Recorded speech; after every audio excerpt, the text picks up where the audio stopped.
Alhamdulillahi Rabbil Alamin. Wassalatu wassalamu ala habibina wa syafi'ina wa qurrati a'yunina Sayyidina wa maulana Muhammadin wa ala alihi wa ashabihi ajma'in, amma ba'd.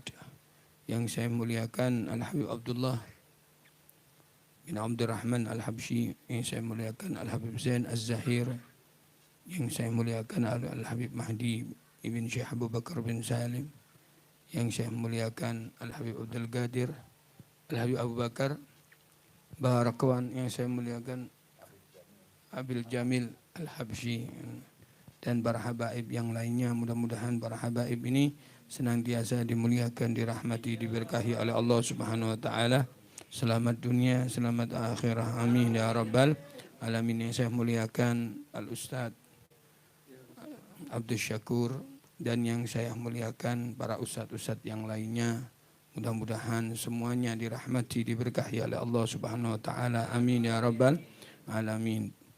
Tidak lupa sahibul hajah, sahibul bait, bapak syuhada sekeluarga, dan para hadirin semuanya, pecinta-pecinta Kanjeng Nabi Muhammad SAW, orang-orang yang merindukan Rasulullah SAW, jamaah FPM Forum Peduli Ma'had, yang mudah-mudahan semuanya dicintai oleh Allah, dicintai oleh Nabi Muhammad SAW. Selamat dunia, selamat akhirah. Amin ya rabbal alamin. Dalam satu hadis riwayat Baihaqi, di mana Rasulullah SAW bersabda, Inna budala'a ummati, dalam periwayatan lain, Inna abdala ummati la yadkhuluna al-jannah bi kathrati salatin wala siyamin, bal bisalamati sudur wasakhawati nufus warahmah likulli muslim. Dalam periwayatan lain, warahmah bikulli muslim. Kata Kanjeng besar Nabi Muhammad SAW, Inna budala'a ummati, sesungguhnya orang-orang yang kualitas ketakwaannya dan keimanannya itu tinggi, mereka itu kebanyakan dimasukkan ke surga oleh Allah Subhanahu wa taala, bukan lantaran banyaknya sholatnya saja atau puasanya, tidak. Kebanyakan mereka dimasukkan surga oleh Allah Subhanahu wa taala karena 3 sifat yang mereka miliki, sehingga mereka dimasukkan ke surganya Allah Subhanahu wa taala. Salah satu dari 3 sifat itu, kata Kanjeng Nabi Muhammad SAW, yaitu salamatis sudur, selamat hatinya, bersih hatinya dari penyakit-penyakit hati.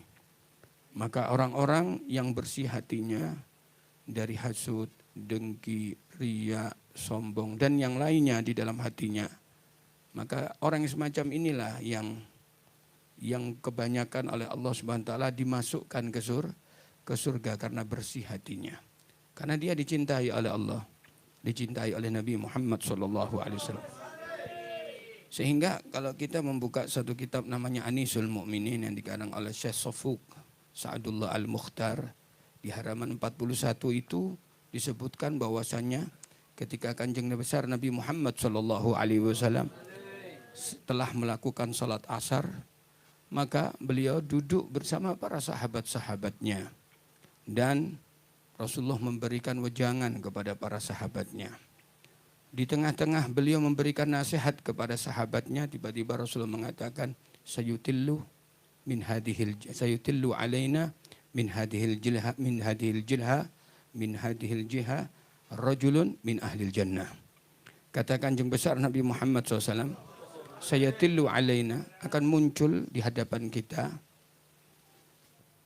min hadhil jiha, dari arah itu, rajulun min ahlil jannah, seorang laki-laki yang dia termasuk penghuni surga. Allahumma shalli ala Muhammad. Maka ditunggu oleh para sahabat waktu itu. Tiba-tiba muncullah seorang badui, orang yang hidup di gunung, datang lalu menghadap Rasulullah dan uluk salam kepada Nabi Muhammad SAW. Setelah itu dia sholat asar dan pamit ke Rasulullah lalu pulang. Di hari yang kedua pun ketika Rasulullah duduk dengan para sahabat, maka tiba-tiba Rasulullah mengatakan, sayatillu alaina min hadil jiha rajulun min ahlil jannah. Akan datang, akan muncul di hadapan kita seorang laki-laki dan dia termasuk ahli surga. ditunggu oleh para sahabat. Mungkin ini orang lain. Ternyata orang yang kemarin, yaitu orang Badui. Allah, kaget mereka. Hari yang ketiga begitu pun. Rasulullah mengatakan akan muncul dari arah itu seorang laki-laki dari penghuni surga. Nah, ini bukan orang lain, kata para sahabat. Ini bukan orang yang kemarin, mungkin ini orang lain. Maka ditunggu, ternyata orang yang kemarin yang datang, seorang Badui. Salah satu sahabat kepingin tahu apa amalan seorang Badui ini. Sehingga Rasulullah ngasih bisyarah, ngasih berita gembira 3 kali kepadanya, bahwasanya dia min ahlil jannah. Dia termasuk penghuni surga, padahal dia masih hidup di dunia. Maka dia buntuti Badui ini sampai ke rumahnya, kemudian dia itu mendatangi rumahnya dan ketemu seorang Badui ini lalu mengatakan, wahai saudaraku, bolehkah aku menjadi tamumu? Minal an anta daifi. Mulai sekarang kamu adalah tamuku. Saya mau nginap di sini 3 hari. Silakan. Maka dia nginap di rumahnya 3 hari. 1 hari, 2 hari, 3 hari. Dia lihat itu amalan-amalan Badui tersebut. Sholatnya dan yang lainnya. Ternyata setelah dia lihat, dia datang ke Badui tersebut. Lalu mengatakan, wahai saudaraku, selama aku 3 hari di sini, aku tidak melihat amalan-amalan yang kau lakukan. Amalan-amalan ibadah yang istimewa yang kamu lakukan. Amalan ibadahmu biasa saja seperti apa yang kita lakukan. Tapi kenapa Rasulullah membanggakan kamu sampai 3 kali memberikan berita gembira, bisyarah kepadamu bahwasanya kamu min ahlil jannah. Apa amalanmu? Maka dia mengatakan, huwa matara. Apa yang kamu lihat dari amalanku ini, yaitu sama dengan kalian. Ghaira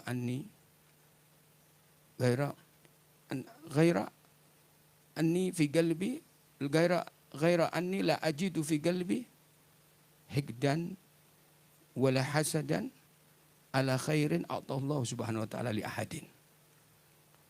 Kata Badui ini mengatakan, amalanku cuma satu. Di hatiku tidak ada dengki, tidak ada hasud, tidak ada kesombongan kepada siapapun. Kata sahabat ini, selesai sudah. Dengan amalan inilah kau bersih hatimu, kau dipantas dikasih bisyarah oleh Rasulullah SAW 3 kali bahwasanya kamu min ahlil jannah. Mudah-mudahan hati kita semua dibersihkan oleh Allah Subhanahu wa taala.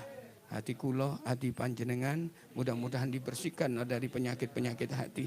Amin amin ya rabbal alamin. Nah, seperti apa yang dikatakan Al-Habib Abdullah, sering saya dengar bahwasanya majelis yang semacam ini adalah majelis untuk membersihkan hati, kata beliau.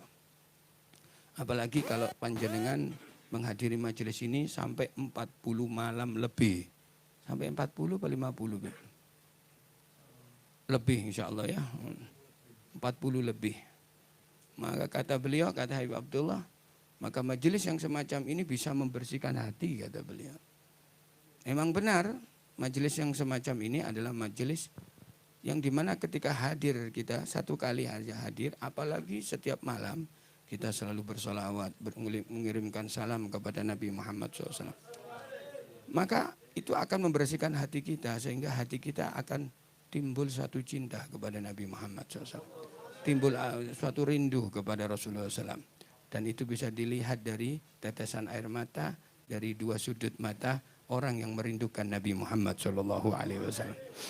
Nah, kalau sudah itu dibawa, kecintaan itu dibawa sampai mati, maka almar'u ma manahab. Orang itu akan dikumpulkan dengan Nabi Muhammad SAW. Begitu, karena majelis ini adalah majelis yang barokah, masyarakat muslimin.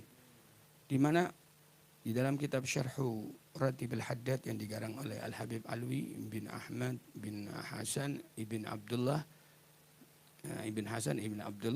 Al-Haddad radhiyallahu anhum, mudah-mudahan Allah meridainya, di halaman 193 itu dikatakan di dalam Syarhu Ratib al-Haddad, an ba'di sahabah, dari sebagian sahabat Rasulullah SAW, anahu gal, bahwasanya ada satu sahabat Rasulullah SAW berkata, ma min majlisin yukra'u fihi, ma min majlisin yusalla fihi ala Nabi sallallahu alaihi wasallam. tidaklah dari satu majelis di mana di majelis itu dibacakan sholawat kepada Nabi Muhammad SAW. Illa gamat minhu raihatun taibah. Maka dari majelis itu akan muncul, akan terangkat bau yang wangi. Hatta tablugha ananas sama. Sampai bau wangi itu sampai ke langit yang paling tinggi dan tercium oleh malaikat. Sehingga malaikat ketika mencium lalu mengatakan bau apa ini? Mereka mengatakan hadhihi raihatu majlisin suliya fihi Nabiuna Muhammad sallallahu alaihi wasallam. Suliya ala Nabi Muhammad sallallahu alaihi wasallam. Ini majelis yang mana di dalamnya dibacakan salawat kepada Nabi Muhammad SAW. Bau yang wangi ini dari majelis yang dimana dibacakan salawat kepada Nabi SAW. Mudah-mudahan dari majelis ini menyerbak bau yang wangi sampai tercium oleh para malaikat. Amin ya rabbal alamin. Ini majelis baik, ma'asyiral muslimin rahimakumullah. Nah, kalau kita menyebut Nabi Muhammad di sini, bersolawat di sini, ya, bermaulidan di sini sudah menyebarkan bau yang wangi, ya, sampai ke ananas sama, ke langit yang paling tinggi dan tercium oleh malaikat. Kita bisa bertanya sekarang, lah kalau sebutan namanya Nabi Muhammad saja disebut sudah banyak bau wangi, lalu bagaimana dengan sosok Nabi Muhammad SAW? Bagaimana dengan bau Rasulullah? Bagaimana dengan bau badan Nabi Muhammad SAW? Makanya di dalam Syarh Ratibul Hadad halaman 196 an Muhammad bin Sa'id Abi Mutarif kana minal akhbaril salihin, beliau menceritakan tentang kejadian apa yang dialami oleh orang saleh gal, maka dikatakan di situ ada orang soleh kalau setiap malam, katanya orang soleh ini, aku kalau setiap malam mau tidur saya memperbanyak bersolawat kepada Nabi Muhammad SAW. Saya memperbanyak untuk mengucapkan solawat terus begitu wiritanku setiap malam. Nah, suatu saat ketika aku mau tidur, saya wiritan sholawat kepada Nabi Muhammad. Terus saya putar tasbih saya sampai saya tertidur. Ketika saya tertidur, ra'aitun Nabi SAW fil manam. Kata orang soleh ini, aku melihat Nabi Muhammad SAW dalam tidurku. Tiba-tiba di kamar itu terang, ternyata aku lihat di pintu sosok Nabi Muhammad masuk. Ketika dia masuk di kamar itu, maka sermerbak bau al-misik, bau minyak wangi misik itu meliputi seluruh kamar itu. Kemudian Rasulullah datang kepadaku, kata orang sallallahu, kata orang itu lalu mengatakan, seraya berkata kepadaku Rasulullah, hadal fam, hadal fam alladhi yuksiru alayya. Sini mulut kamu, dekatkan kepadaku mulut yang selalu memperbanyak salawat kepadaku. Kata Rasulullah, liukabbilahu, aku akan cium mulut itu. Allahumma sholli ala Muhammad. Seorang soleh ini mau dicium mulut yang mulia, mulut Nabi Muhammad SAW. Sungkan ketika mulut Rasulullah sudah dekat, dia tidak mau, tidak enak. Tidak pantas mulut yang begini dicium mulut yang mulia, mulutnya Rasulullah SAW. Akhirnya ketika dekat mulut Rasulullah dia melengos, akhirnya yang kena cium adalah pipinya. Ya, yang kena cium pipinya. Dia bangun dari tidurnya, dia kaget, istrinya yang tidur di sampingnya juga ikut kaget. Nah, ketika dia bangun, kata orang soleh ini, aku masih mencium aroma misik, bau minyak wangi misik di kamar ini. Baunya Kanjeng Nabi Muhammad SAW. Bahkan yang lebih aneh, pipinya yang dicium Rasulullah SAW itu keluar bau yang wangi. Dan itu tidak hilang selama 8 ayam, 8 hari. Allahumma sholli ala Muhammad. Lebih anehnya lagi, istrinya kalau kangen dengan Nabi Muhammad SAW, kangen dengan baunya, dia mencium pipinya suaminya. Allahumma sholli ala Muhammad.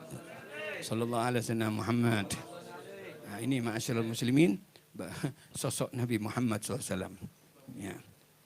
Dan salamatus sudur wasakhawatun nufus. Yang kedua, kebanyakan orang dimasukkan ke surga karena loman, ma'asyiral muslimin. Loman. Ya, tidak medit ya. Karena Rasulullah dalam suatu hadis riwayat Baihaqi mengatakan, as-sakhi, orang yang loman, gharibun minallah, dekat dengan Allah, artinya dekat dengan rahmat dan ridhonya Allah Subhanahu wa taala. Garibun minan nas, dekat dengan manusia. Artinya dicintai oleh manusia. Tidak ada orang loman dibenci oleh orang lain, pasti dicintai. Garibun minal jannah, dia dekat dengan surga. Pasti masuk surga. Ba'idun minan nar, dan dia jauh dari api neraka Allah Subhanahu wa taala. Kebalikannya al-bakhil, orang yang medit, yang cerek, yang genggam, kata Kanjeng Nabi Muhammad SAW, ba'idun minallah, dia jauh dari rahmat Allah Subhanahu wa taala. Ba'idun minan nas, dia tidak disukai oleh manusia. Ba'idun minal jannah, dia jauh dari surganya Allah Subhanahu wa taala. Garibun minan nar, dan dia dekat dengan api neraka Allah Subhanahu wa taala. Ma'asyiral muslimin rahimakumullah, yang terakhir, tidak panjang lebar, yaitu sifat yang ketiga yang kebanyakan Allah memasukkan orang-orang yang punya 3 sifat ini, termasuk yang terakhir ini, ke surganya Allah Subhanahu wa taala, yaitu salamatus sudur wa sakhawatun nufus wa rahma likulli muslim, wa rahma bikulli muslim. Dia punya sifat rahmah, penuh kasih sayang kepada siapapun. Dia penuh cinta. Ya, dia betul-betul memandang siapapun dengan rahmah, dengan akhlak, dengan tawadhu, dengan menghormati siapapun itu. Ini kebanyakan orang yang punya akhlak semacam ini dimasukkan oleh Allah terlebih dahulu ke surganya. Allahumma shalli ala Muhammad. Nah, orang yang punya rahmah ini ya, itu adalah pasti dia melakukan satu amalan idkhalus surur, yaitu membahagiakan orang lain. Maka seperti dicontohkan oleh Habib Zain bin Sumit, beliau mengatakan, tahu kamu enggak contoh daripada menyenangkan orang lain? Ketika kamu duduk dengan keluargamu, anak, istrimu, lalu kamu bercanda dengan sopan, dengan akhlak, mereka senang, mereka tertawa, ada yang kamu kasih uang dan sebagainya. Anda sudah mengamalkan idkhalus surur, membahagiakan mereka. Inna ahabbal a'mali ilallahi subhanahu wa ta'ala ba'dal faraid idkhalus surur alal muslim. Rawahu Tabarani. Kata Kanjeng Nabi Muhammad SAW, amalan yang paling dicintai oleh Allah Subhanahu wa taala nyenengkan orang lain. Bukan nyakiti hatinya, tapi nyenengkan orang lain, nyenengkan kaum muslimin. Itu paling bagus setelah hal-hal yang difardukan oleh Allah Subhanahu wa taala. Nah, kata Habib Zain, kalau nyenengkan orang lain saja ganjarannya gede, bagaimana nyenengkan orang tuanya? Allahumma sholli ala Muhammad. Itu ma'asyiral muslimin rahimakumullah. Itu contoh pertama, kata Habib Zain bin Sumit. Contoh yang kedua saya kasih kamu, kata beliau. Apa itu? Ketika Anda bawa kitab, Anda enak baca kitab, terus ada tamu, Anda jangan sibuk dengan kitab. Letakkan itu kitab, layani tamu. Itu idkhalus surur, kata beliau. Allahumma sholli ala Muhammad. Bahkan ada orang yang ketika dulu, amalan para habaib dulu, yang soleh-soleh, para kiai dulu, kalau ketemu anak-anak kecil, dipanggil itu anak kecil semuanya, dikasih uang satu-satu sama permen kadang-kadang. Mungkin di sini ada yang mengalaminya. Di antara yang terakhir yang bisa kita lihat adalah Al-Habib Idrus Al-Haddad. Betul apa tidak? Iya, itu ketika ketemu anak kecil dikasih permen, kadang-kadang dikasih uang. Itu idkhalus surur, memasukkan bahagia kepada mereka. Dan itu ada hadisnya. Anda buka satu kitab itu. Karena Syekh Muhammad Nawawi Al-Bantani. Ya, Allahumma sholli ala Ahmad. Allahumma sholli alaihi. Ya. Ya. Itu dikatakan di dalam kitabnya, saya lupa judulnya itu. Mengatakan di dalam kitab itu dikatakan ja'a rajulun ila Nabi sallallahu alaihi wasallam. Allahumma sholli alaihi. Ada seorang laki-laki datang kepada Nabi Muhammad SAW lalu mengatakan, ya Rasulullah, asaitu fatahirni. Ya Rasulullah, aku telah melakukan suatu kemaksiatan, bersihkan saya Rasulullah. Maka Rasul mengatakan, wa ma isyanuka, apa dosamu?